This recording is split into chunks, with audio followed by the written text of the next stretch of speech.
Assalamualaikum warahmatullahi wabarakatuh. Apa kabar anak-anak? Alhamdulillah kita dapat bertemu kembali di pembelajaran bahasa Indonesia ya.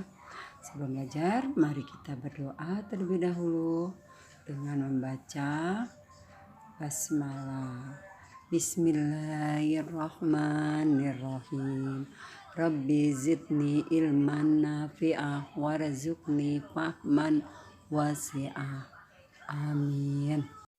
Baik anak-anak, kita bertemu di tema 1, subtema 4. Mengenal pertumbuhan dan perkembangan tumbuhan.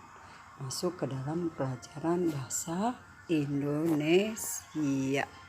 Pelajaran kita ya, tujuan pembelajaran kita hari ini adalah mencermati kosakata dalam teks tentang pertumbuhan dan perkembangan tumbuhan. Yang kedua, mengenal kalimat petunjuk atau kalimat cara. Perkembangbiakan tumbuhan dibagi menjadi dua, yaitu secara tidak kawin disebutnya vegetatif dan secara kawin disebutnya generatif. Ini kalian bisa lihat pada halaman 176 sampai 181. Kemudian vegetatif dibagi menjadi dua lagi, yaitu vegetatif alami dan vegetatif buatan. Sementara secara generatif yaitu bagian bunga yang berperan dalam berkembang biak secara generatif atau kawin adalah putik dan benang sari.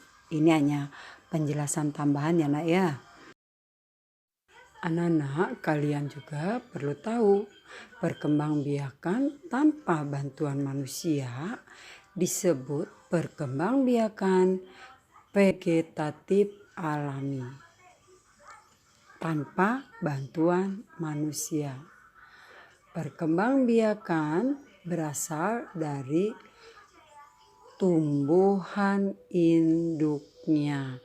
Jadi dari induknya yang dikembangbiakan tanpa dibantu oleh manusia. Kita lanjutkan. Perkembangbiakan vegetatif alami adalah diantaranya yaitu spora. Spora adalah alat perkembangbiakan.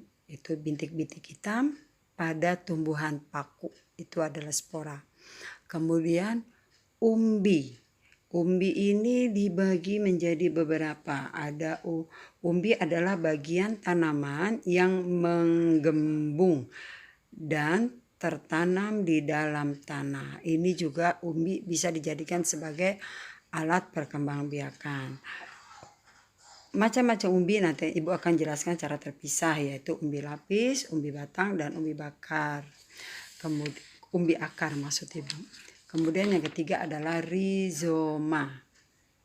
Baik anak-anak, di buku kalian nomor 3 adalah tunas. Di video ibu nomor 3 rizoma. Baik, tunas dulu ya sesuai dengan buku kalian.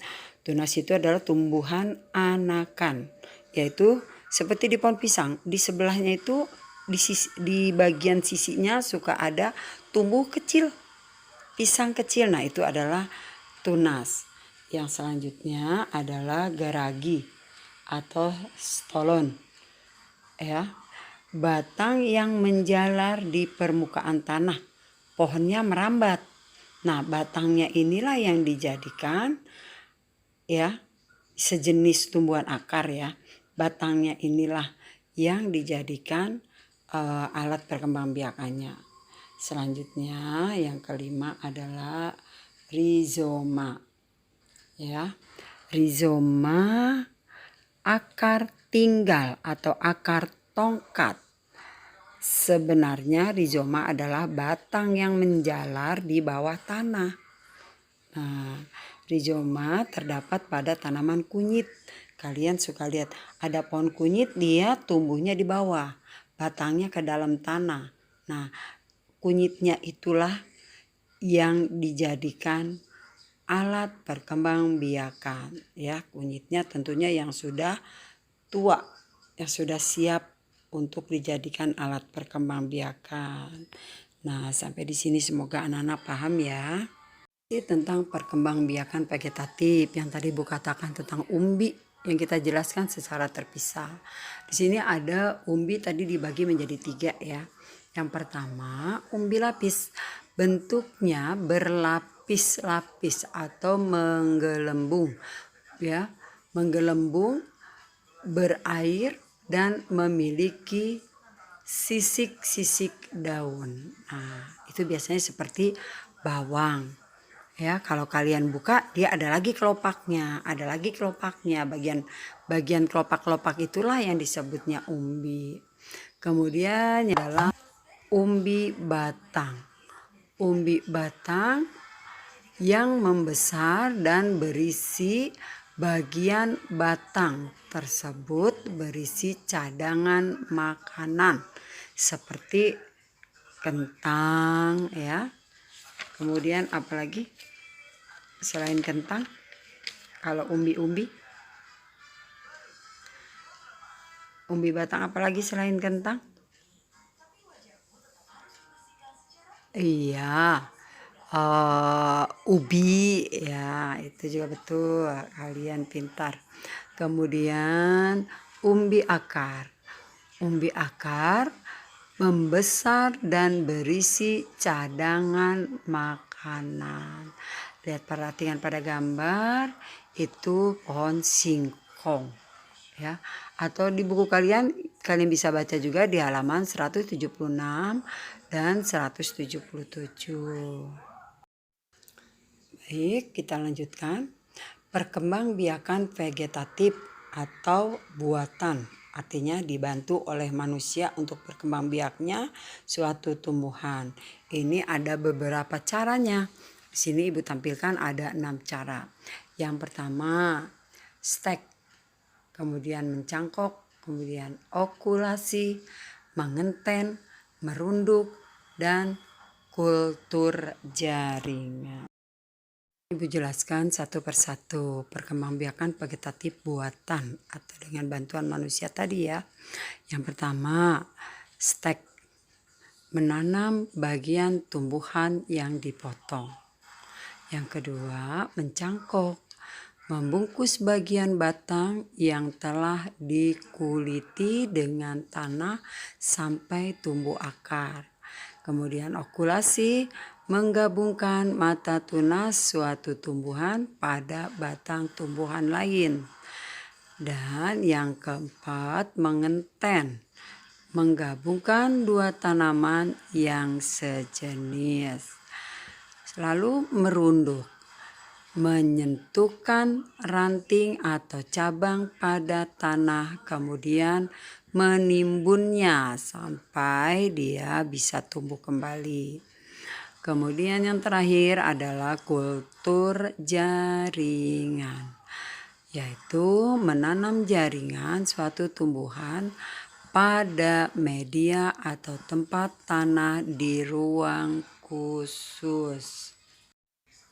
Baik, selanjutnya adalah perkembangbiakan generatif. Apa itu perkembangbiakan generatif? Iya, betul, perkembangbiakan dengan cara kawin. Nah, ini biasanya pada bunga.